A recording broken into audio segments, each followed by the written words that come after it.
देखा गया है कमिश्नर को आपने ज्ञापन भी सौंपा है कि जो अम्बाला शहर की स्ट्रीट लाइट्स हैं वो आप खुद जो है उसका इन्वेस्टमेंट कर रहे हैं, तो सर क्या कहना चाहेंगे? देखिए, एक रिपेयर जो है अम्बाला शहर के ट्यूब लाइट्स के लिए, स्ट्रीट लाइट जो है वो लगभग 4 महीने से बिल्कुल बंद पड़ा है, ठप पड़ा है बिल्कुल काम। और इसी दौरान ब्लैकआउट भी आया था। ब्लैकआउट में लाइटें काट तो दी गई, लेकिन उसको ठीक कौन करेगा? कर्मचारियों को इस को ठीक करने के लिए एक भी कर्मचारी जो है हमारी नगर निगम में आज मौजूद नहीं है। पिछले लगभग 4 महीने से यही हालात है। वैसे ही 2019 से कोई नई लाइट नहीं लगी थी, शहर में अंधेरा पसरा हुआ था, तो अब उसकी वजह से और ज्यादा दिक्कतें बढ़ गई हैं।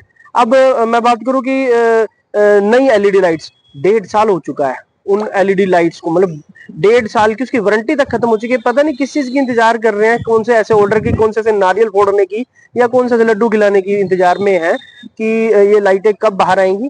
तो जल्द से जल्द इन लाइटों को बाहर ला करके एलईडीओ को शहर में लगवाया जाना चाहिए।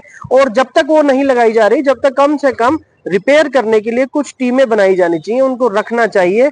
और एक इसी चीज को लेकर के मैंने कमिश्नर महोदय को हमारे 30/5/2025 को जो है वो पत्र भी लिखा है कि जल्द से जल्द लाइटों को रिपेयर करवाने के लिए टेंडर किया जाए, और नई एलईडी लाइट जो है वो लगवाने के लिए भी जो है मैंने पत्र लिखा हुआ है। और देखते हैं, इंतजार में हम। अभी मैं अगले हफ्ते में जरूर कमिश्नर महोदय से इस बारे में दोबारा बात करेंगे। सर वार्ड नंबर 10 की बात की जाए तो आपने अब तक कितनी लाइटें ठीक करवा चुके हैं?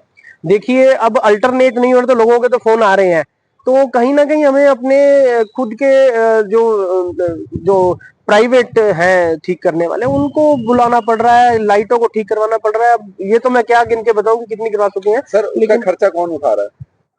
चलो, जो भी है मिलजुल करके कर रहे हैं, लेकिन हमारी नगर निगम की तरफ से जरूर इस चीज को ठीक करने के लिए ध्यान देना चाहिए। क्या लगता है सर, जो स्ट्रीट लाइट का ठेका है रिपेयरिंग का कब तक हो जाएगा, कुछ उम्मीद है? रिपेयरिंग का टेंडर के लिए कोई प्रोसेस नहीं चल रहा है अभी, क्योंकि इनका यही मानना है कि जो नई एलईडी लाइटें आएंगी, जब वो बदली जाएंगी तो उसी के बाद सारा का सारा उन्हीं का रख रखाव होगा और पुरानी लाइटें उतार ली जाएंगी। तो इस वजह से जो है ये रिपेयर का टेंडर एक हुआ भी था, उसको कैंसिल किया गया है टेंडर को, कि भाई इसी यही इन्होंने बताया उसमें कि भाई नई एलईडी लगेंगी तो रिपेयर का भी उसी के साथ साथ नहीं होगा।